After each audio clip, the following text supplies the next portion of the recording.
Nous souhaitons montrer comment la lettre aux Éphésiens et celle aux Colossiens sont d'un seul tenant avec la grande vérité contenue dans la réalité de l'Église des premiers-nés, particulièrement en soulignant les paroles dans Éphésiens 1,17, afin que le Dieu de notre Seigneur Jésus-Christ, le Père de gloire, puisse vous donner l'esprit de sagesse et de révélation dans la connaissance de lui-même, c'est-à-dire notre Seigneur Jésus-Christ.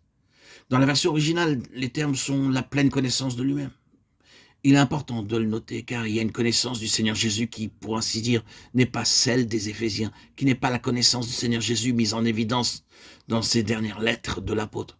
Quand nous arrivons aux Éphésiens et aux Colossiens, nous parvenons à un aspect beaucoup plus complet du Seigneur Jésus, et lorsqu'il écrit, l'intention de l'apôtre est que les croyants puissent atteindre cette pleine connaissance du Seigneur Jésus qu'il cherche à présenter. De manière que dans ces lettres, nous trouvions la pleine ou plus complète connaissance du Seigneur Jésus pour les saints, et jusqu'à ce qu'ils parviennent à cette pleine connaissance, l'apôtre prie afin que le Père de gloire puisse accorder un esprit de sagesse et de révélation, les yeux de votre cœur étant illuminés. Éphésiens 1,18. Il n'est pas question uniquement d'avoir les yeux du cœur ouverts.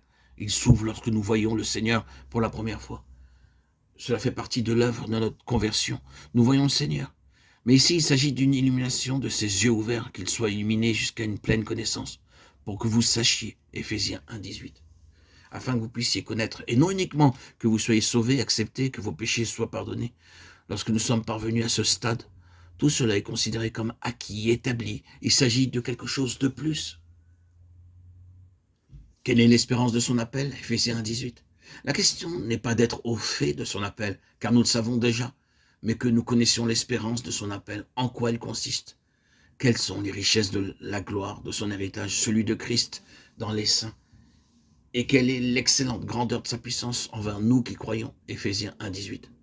Là encore, il ne s'agit pas de l'excellente grandeur de sa puissance jusqu'à notre salut en vue de nous sauver, mais de l'excellente grandeur de sa puissance en nous qui croyons, en relation avec la pleine connaissance de Christ.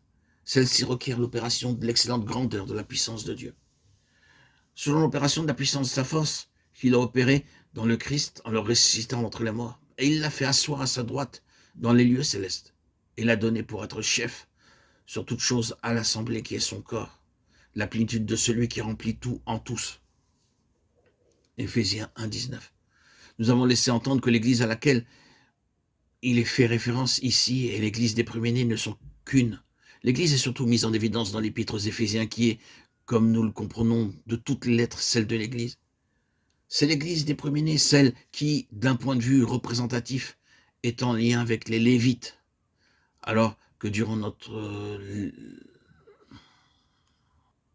lecture au chapitre 1 de lettre aux Éphésiens nous aide à comprendre la raison pour laquelle les Lévites se trouvaient là et quel était alors leur appel, leur vocation.